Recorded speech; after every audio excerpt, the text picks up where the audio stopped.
Step into the Timeless Tales library, where each story unfolds like a soft whisper, guiding you gently into a realm of restful calm. I'm Theodore, your host, and tonight I'll weave a tranquil tale to quiet your thoughts and lull you towards slumber. The Timeless Tales library thrives thanks to the support of listeners like you. If these stories bring you peace, please subscribe to help us keep crafting these serene escapes. As you cozy up, drop a comment below to share where you're tuning in from tonight, and tell us a destination you'd love a story to transport you to. Perhaps Prague, Kauai, the Andes, or Yosemite. Your dreams light the way for our little library's glow. This story is about a moonlit journey to the tranquil English countryside, where a missing racehorse and a curious puzzle draw you into the gentle rhythms of investigation, the comfort of observation, and the quiet satisfaction of understanding, all wrapped in the soothing presence of fog-dimmed moors and the reassuring certainty that every mystery finds its peaceful resolution. Now close your eyes and breathe slowly. Tonight you're not in your room, you're descending into the sunken library within the Timeless Tales library. Here, the air is thick with peaceful silence, and the light is soft and hazy, filtering down from the water's surface far above. Every shelf is covered in smooth green moss, and the books glow with a soft bioluminescent light. The only sounds are the gentle currents and the occasional brush of a fish's tail. Feel yourself sink deeper, your body becoming as weightless as a page adrift in the water. Your bed is a soft bed of sand at the bottom of this quiet sea, cradling you securely. Release your jaw, your shoulders, and your hands. Let the pressure of the day lift from you, rising to the surface like a stream of bubbles. Let the stories of the Timeless Tales library drift into your imagination like schools of colourful silent fish. Fall asleep to Sherlock Holmes. The Mystery of Silver Blaze. The evening train rocks you gently as it carries you through the deepening twilight, away from the bustling streets of London and into the soft embrace of the countryside. You settle into the plush velvet seat of the first-class carriage, watching as the city's gas lamps give way to the gentler lights of villages and farmsteads, each one a warm point of comfort in the gathering dusk. Beside you, Sherlock Holmes sits in contemplative silence, his long fingers steepled beneath his chin, his keen grey eyes watching the landscape transform outside the window. The rhythm of the rails creates a lullaby beneath you, a steady, dependable pulse that seems to slow your breathing, ease the tension from your shoulders. The compartment is warm, heated by copper foot warmers that radiate a gentle heat upward, and the leather seats have been worn soft by countless travellers before you. Holmes has invited you to accompany him on what he calls a most restful case, and already you can feel the cares of the city falling away like autumn leaves left behind on the platform at Paddington Station. "We are travelling to King's Pyland," Holmes murmurs, his voice low and melodious in the quiet of the carriage. A place of rolling downs and peaceful stables, where the morning mist clings to the hillsides like silk scarves, and the only urgency is the gentle anticipation of a coming race.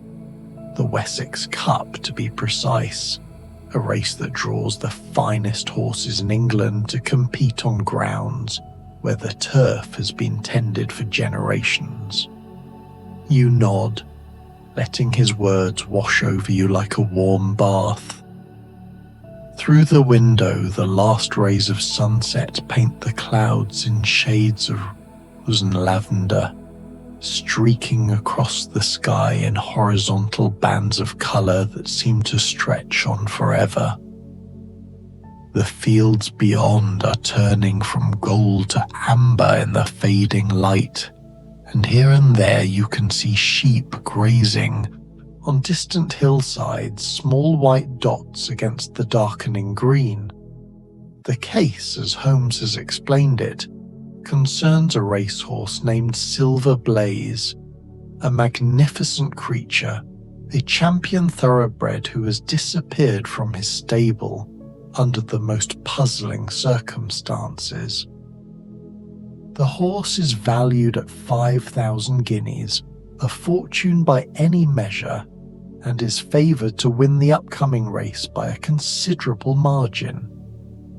But there is no alarm in Holmes's manner, no urgency that might disturb the growing tranquility within you. Instead, he speaks of the mystery as one might describe a pleasant country walk, full of interesting observations and gentle revelations.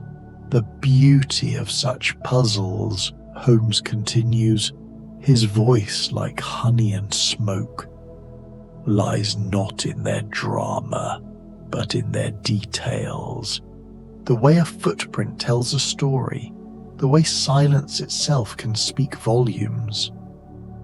We shall untangle this mystery as one might unknot a ribbon, slowly, carefully, with patience and care. There is no need for haste in the countryside, where time moves at the pace of clouds drifting across the sky. The train carries you onward through the deepening night, past hedgerows heavy with evening dew, their leaves glistening in the last light of day. You pass through small stations where no one boards or alights, their platforms empty save for the station master who waves a green lamp as you pass.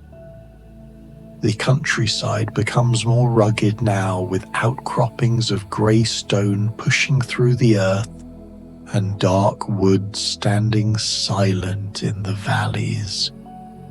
Past churchyards where ancient yews stand sentinel in the darkness, their branches spreading like protective arms over weathered gravestones that have stood for centuries.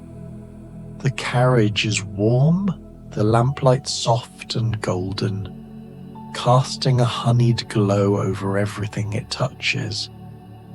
The other passengers in nearby compartments are quiet, perhaps reading newspapers or dozing, and there is a sense of the world settling down for the night, of everyone and everything finding their place of rest. You feel yourself drifting on the edge of dreams, lulled by the steady percussion of iron wheels on iron rails, by the occasional whistle of the locomotive ahead, by the comfortable silence between you and Holmes that requires no words to be companionable.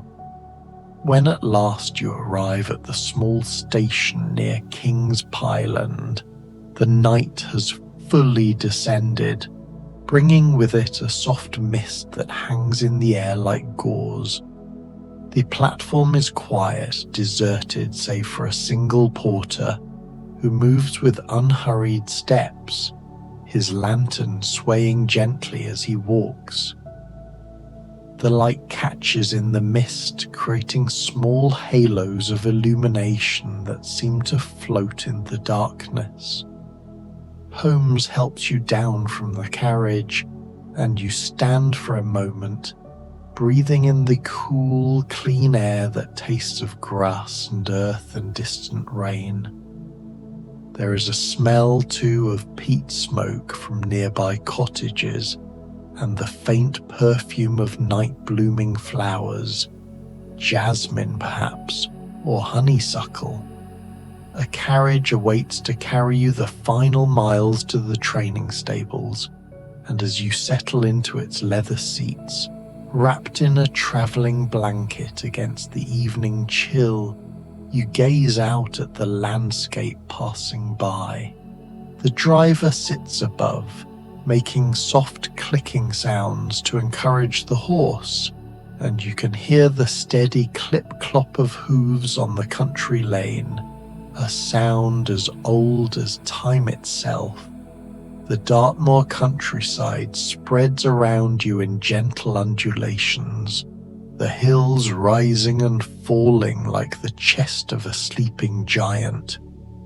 Here and there lights glow from distant farmhouses, each one a promise of warmth and safety in the night.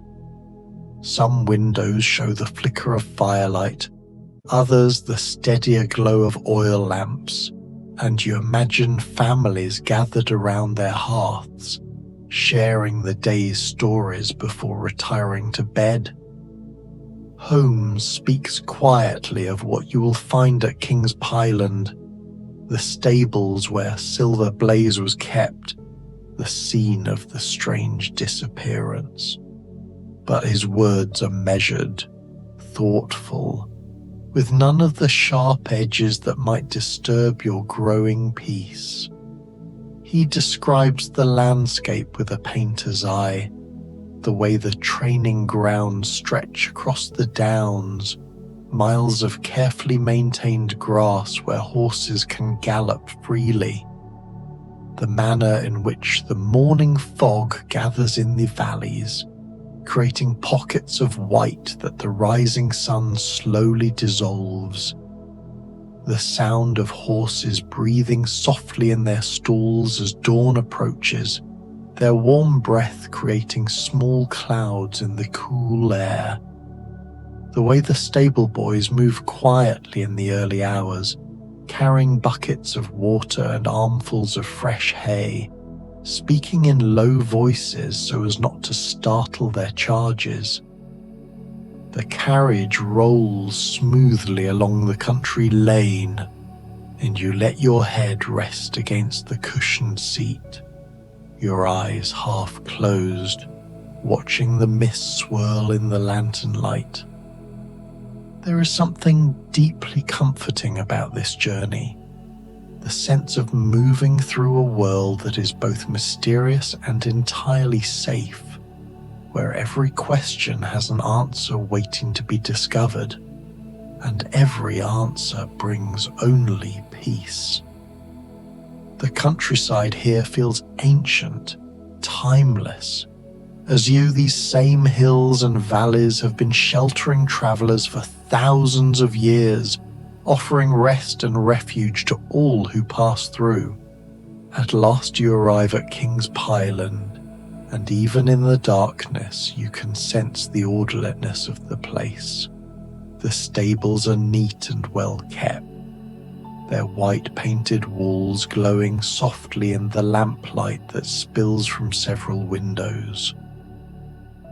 The buildings are arranged in a horseshoe shape around a central courtyard, and you can see the darker shapes of horses visible through the upper portions of stable doors, their heads turned toward the sound of your arrival.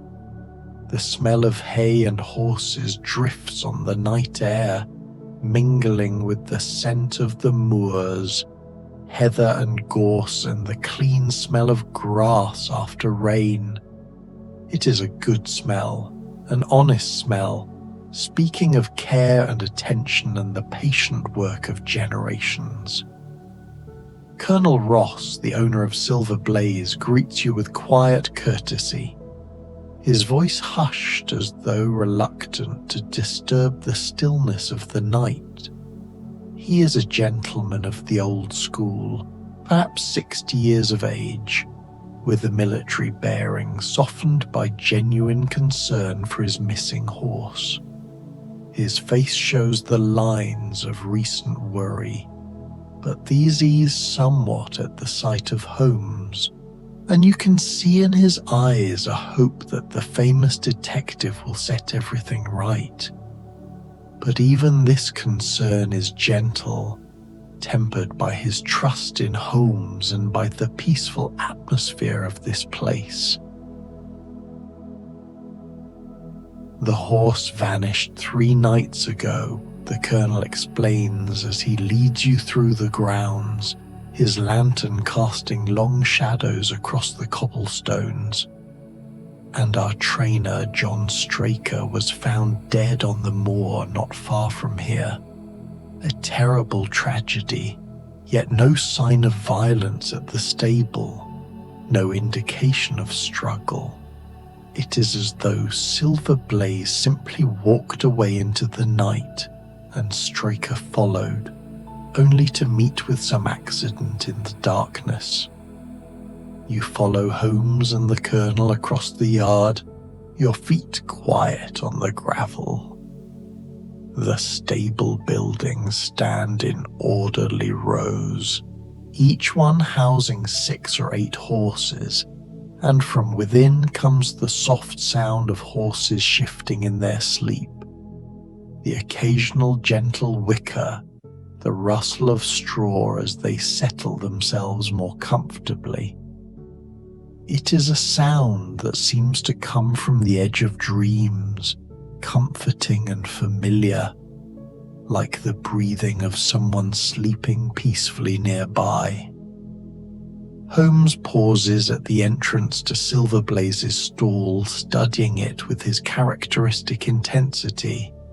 Yet even this is somehow restful to observe, like watching an artist contemplate a canvas or a musician tune an instrument. He moves with fluid grace, his fingers trailing along the doorframe, testing the latch, examining the hinges. His eyes take in every detail with quiet satisfaction. The height of the door, the quality of the wood, the way the straw has been disturbed or left undisturbed. He kneels to examine the ground, his fingers tracing patterns in the dust that are invisible to your eyes but speak volumes to his. "Tell me," Holmes says softly, rising to his feet and brushing his hands together, "about the night watchman, the dog that guards these stables." Colonel Ross shakes his head slowly, his expression puzzled. "That is perhaps the strangest part of all, Mr. Holmes. The dog did nothing that night, not a bark, not a sound. As though whoever took Silver Blaze was known to the animal, or as though no one came at all. The dog is normally quite vigilant, a large mastiff who has been with us for years. Nothing moves in these stables without his knowledge, and strangers are always announced by his baying. Yet on that night, silence." Holmes nods, a small smile playing at the corners of his mouth, and you can see the satisfaction in his eyes, the look of a man who has just confirmed a suspicion. "The curious incident of the dog in the night time," he murmurs, more to himself than to anyone else. "How very interesting, how very revealing." You find yourself swaying slightly on your feet, the warmth of the stable and the lateness of the hour conspiring to make you wonderfully drowsy. The day has been long, and the journey has filled you with a pleasant weariness that seems to settle in your bones like ballast, grounding you, making you feel heavy and relaxed. Holmes notices and gestures toward the colonel's house, a handsome Georgian building that stands adjacent to the stables, where comfortable rooms have been prepared for your stay. The guest room is perfect, a haven of quiet comfort with thick curtains of deep blue velvet, a deep feather mattress that seems to embrace you when you sit on its edge, and the kind of profound silence that exists only in the countryside, far from the clamor of the city. A fire has been laid at its grate and is burning cheerfully, casting dancing shadows on the walls. A washstand holds a pitcher of clean water and fresh towels, and through the window you can see the dark expanse of the moors stretching away toward the horizon, mysterious and beautiful under the stars. But before you retire, Holmes invites you to join him for a nightcap by the fire in the sitting room, where he wishes to share his observations. You find yourself unable to refuse, curious despite your drowsiness to hear what conclusions the great detective has already drawn from the few clues you have seen. You settle into a wing-backed chair, the leather soft and welcoming beneath you, and accept a small glass of brandy that glows amber in the firelight. The liquid is smooth and warming, carrying hints of oak and vanilla, and you sip it slowly, feeling its gentle heat spread through your chest. Holmes stands by the mantelpiece, one arm resting on the marble shelf, the dancing flames casting gentle shadows across his sharp features, softening them, making him look younger, more at peace than you usually see him in London.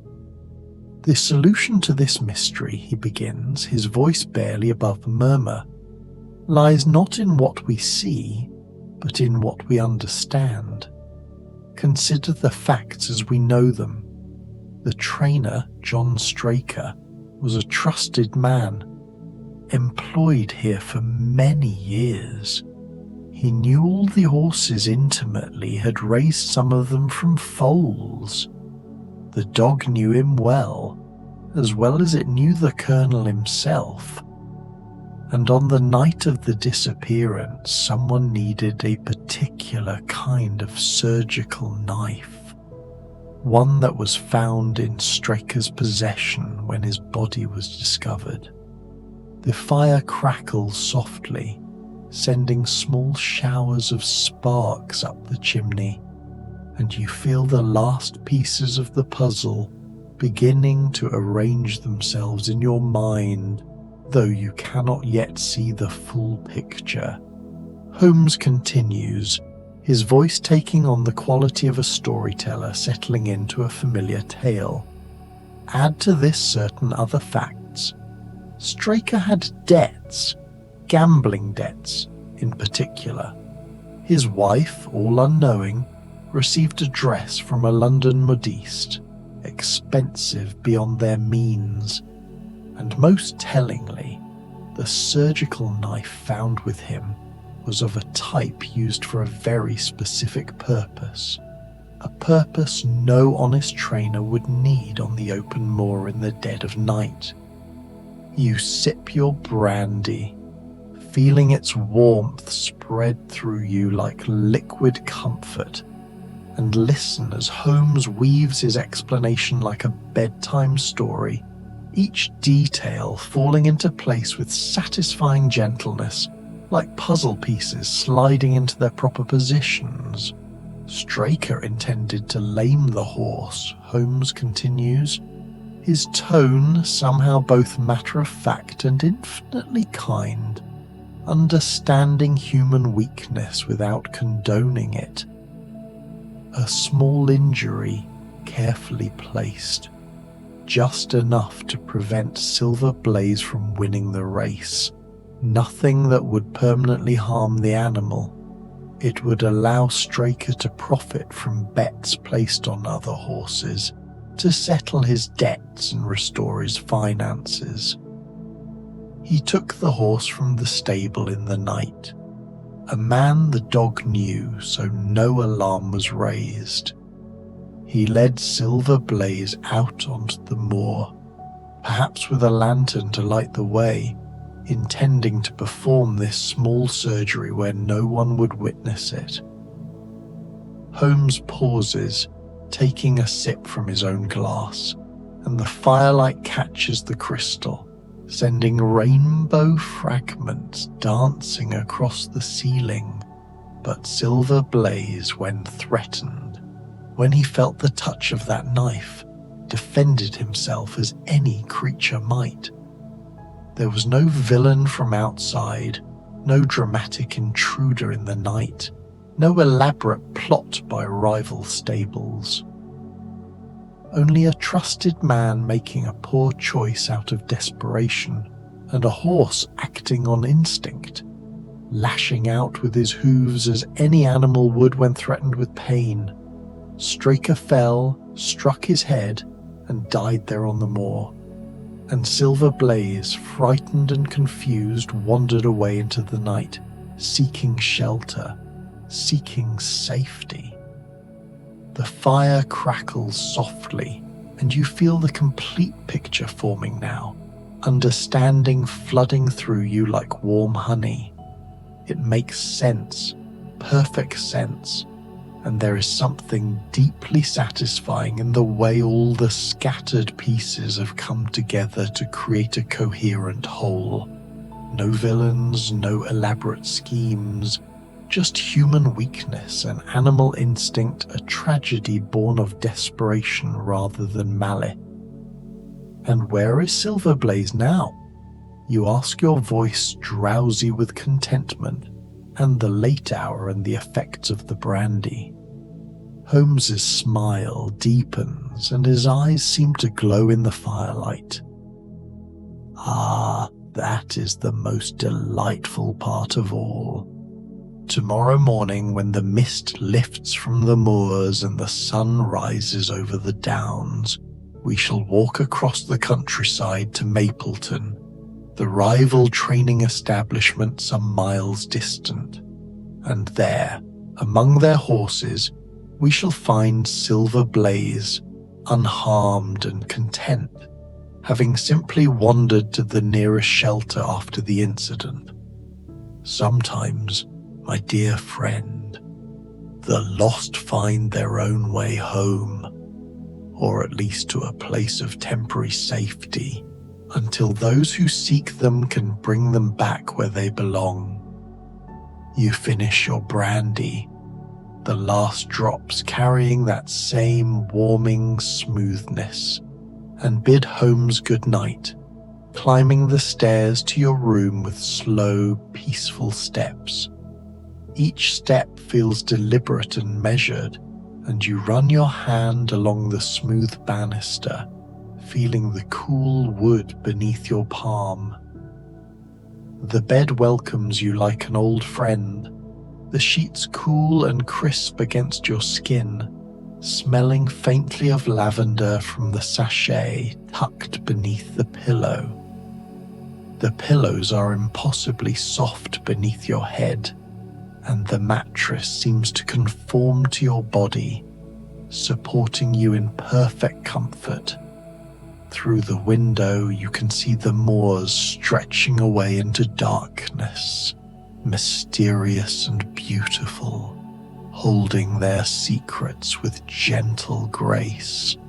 The stars are brilliant here, far from the city's lights, scattered across the sky like diamonds on black velvet.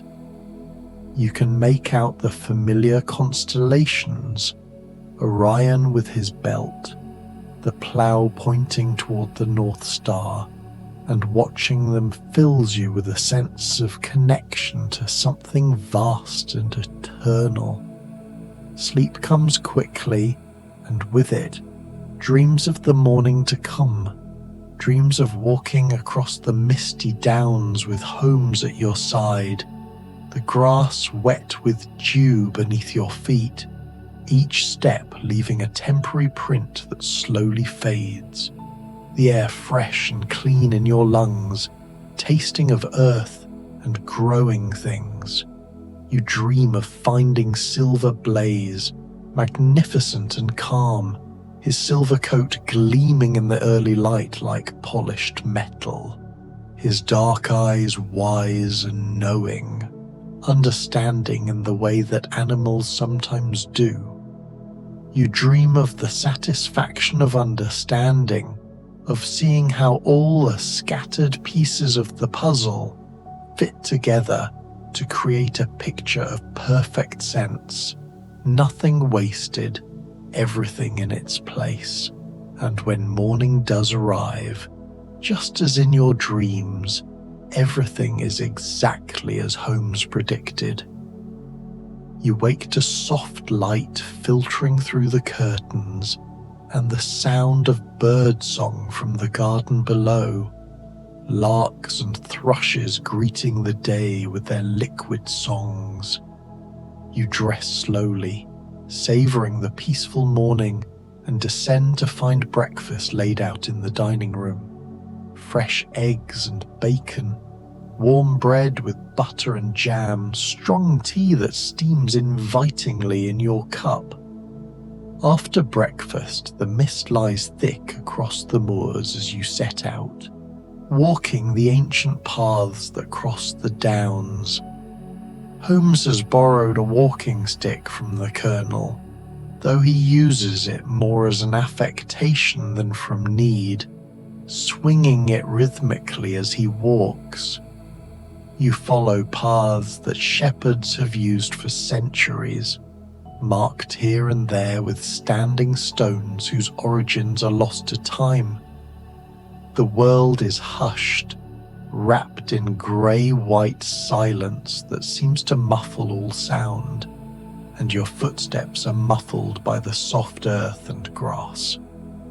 Beside you, Holmes moves with quiet confidence, reading the landscape like a familiar book, pointing out where Straker must have walked, where the confrontation must have occurred.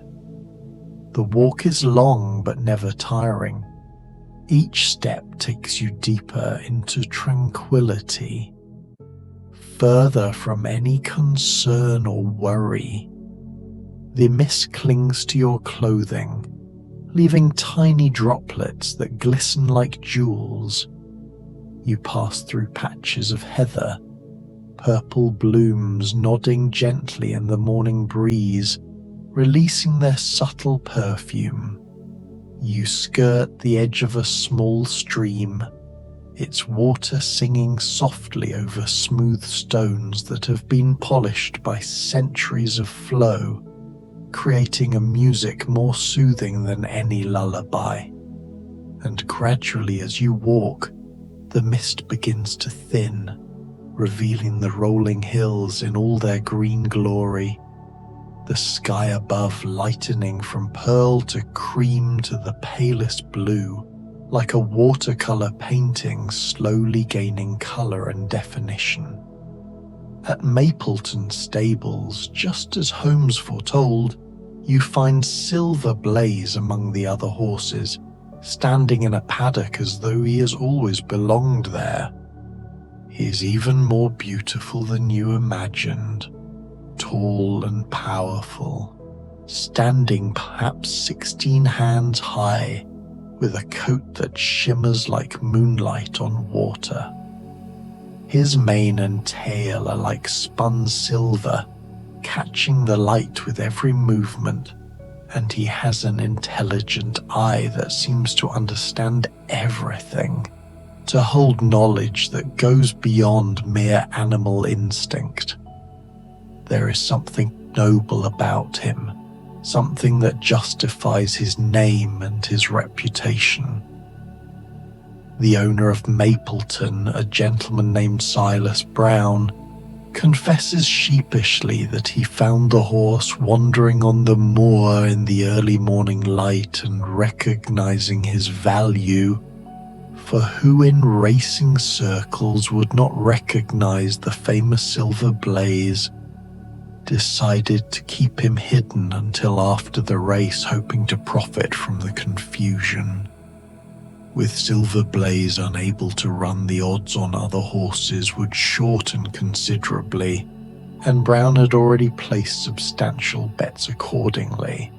But there is no anger in this revelation, no harsh confrontation. Holmes speaks to Brown with understanding, pointing out that no lasting harm has been done, that the horse has been well cared for, and that returning Silver Blaze to his rightful owner is the only path that leads to peace of mind. "You are not a wicked man, Mr. Brown," Holmes says gently, "merely an opportunistic one. But opportunities built on others' misfortunes rarely bring lasting satisfaction. Return the horse, and you return also your own peace of conscience." And Brown, relieved to be unburdened of his guilty secret, agrees readily, his shoulders seeming to straighten as the weight lifts from them.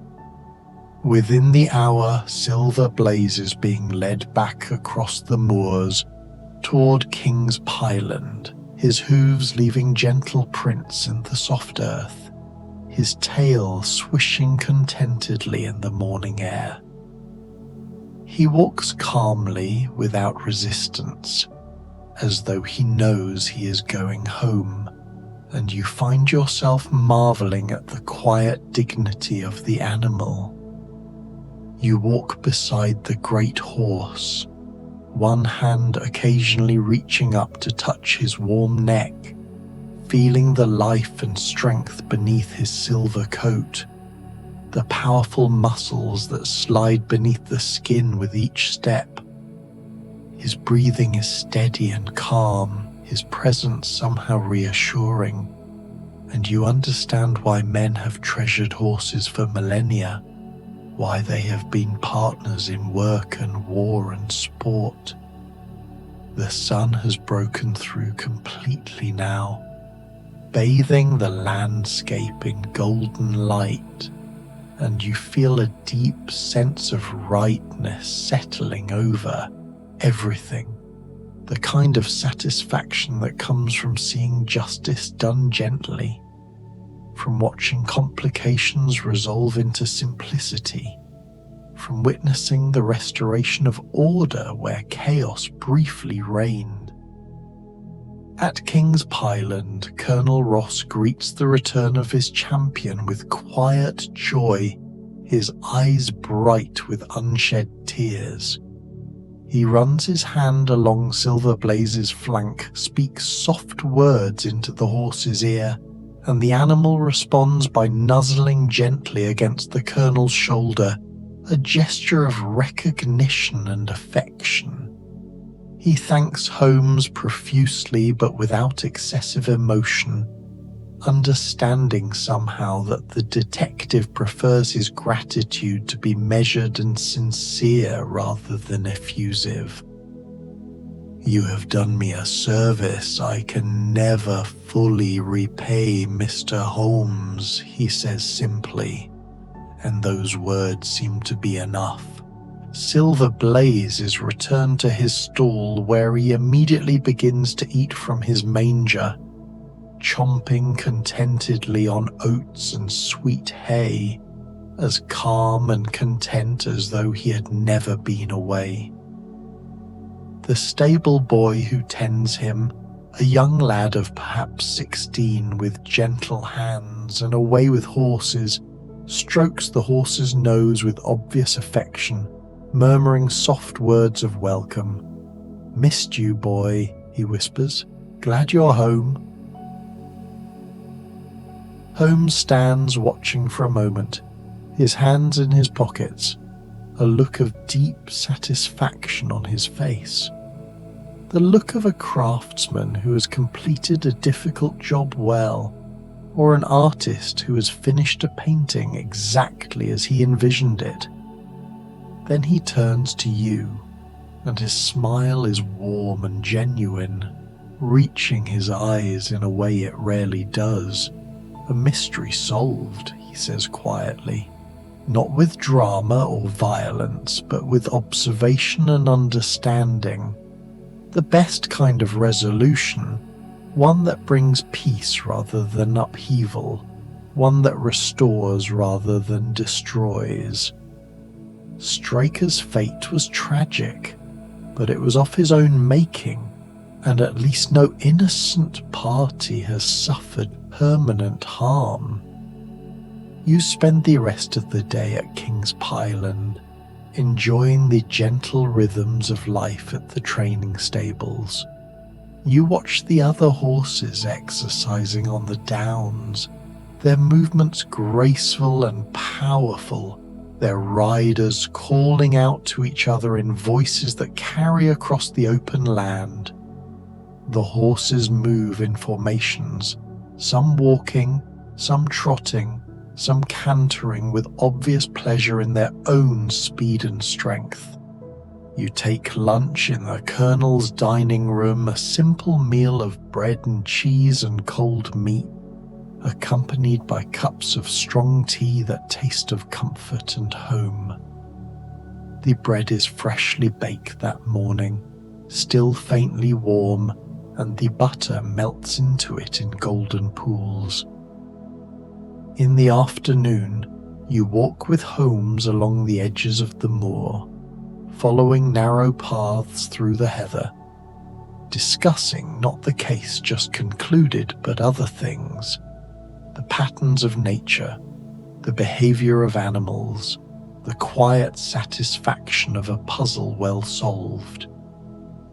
He points out bird calls, identifying species by their songs, the piping of plovers, the harsh cry of a crow, the liquid notes of a skylark ascending.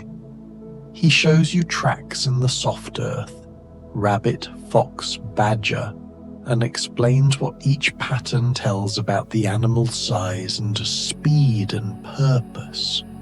His voice is companionable, his presence reassuring, and you feel yourself sinking deeper into contentment with every step. The afternoon sun is warm on your shoulders, and a gentle breeze carries the scent of wild flowers, gorse with its coconut-like perfume, wild thyme crushed beneath your feet, clover blooming in white and pink clusters. As evening approaches, you return to the stables one final time to say goodbye to Silver Blaze. The horse stands in his stall munching hay, his eyes half closed in contentment, and there is something deeply peaceful about the scene. The gathering dusk, the quiet stable, the satisfied horse. You reach through the bars to stroke his nose, and he huffs softly, his warm breath tickling your palm, and you feel a connection to this magnificent creature, this living embodiment of grace and power. He will race next week, Colonel Ross tells you, standing beside you in the gathering twilight, his voice soft with satisfaction and relief. The Wessex Cup as planned, and I have no doubt he will win. This adventure has not diminished his spirit. If anything, he seems more settled, more at peace than before, as though his journey has somehow confirmed for him where he belongs. You believe this instinctively. There is something about Silver Blaze that speaks of resilience, of a gentle strength that cannot be shaken by temporary circumstances. He has wandered and returned, has faced uncertainty and found his way home. There is a lesson in this, you think, a reminder that even when we lose our way, we can always find ourselves again. That home is not just a place, but a state of being, a return to what is right and true and familiar. The evening train back to London is even more restful than the journey out. You sit in the gathering darkness, watching the countryside slip past the window, feeling the steady rocking of the carriage lulling you into a state of perfect peace.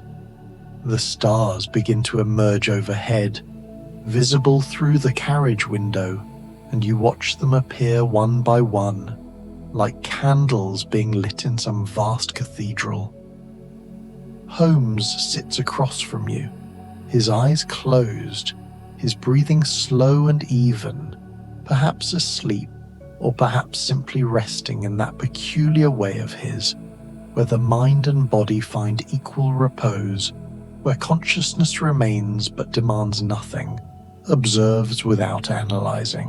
You think about the mystery of Silver Blaze, about how it unfolded with such gentle inevitability, each clue leading naturally to the next, each revelation bringing not shock but understanding. You think about the dog that did not bark, the curious incident that spoke volumes through its very silence, teaching the lesson that sometimes what does not happen is as important as what does. You think about the horse returning home across the misty moors, guided by instinct towards safety and comfort, finding his way back to the place where he belonged. And as the train carries you through the night, past sleeping villages where only a few windows still show light, past darkened fields where cattle stand motionless like statues in the moonlight, past rivers that gleam like silver ribbons winding through the landscape, you feel your own mind settling into quietness, your thoughts becoming slower, softer, like dandelion seeds drifting on a summer breeze, weightless and without direction, simply floating on currents of air, eventually coming to rest wherever the wind carries them. The lights of London appear on the horizon, a distant glow against the night sky, a dome of amber luminescence that speaks of countless gas lamps and countless lives unfolding in that great metropolis.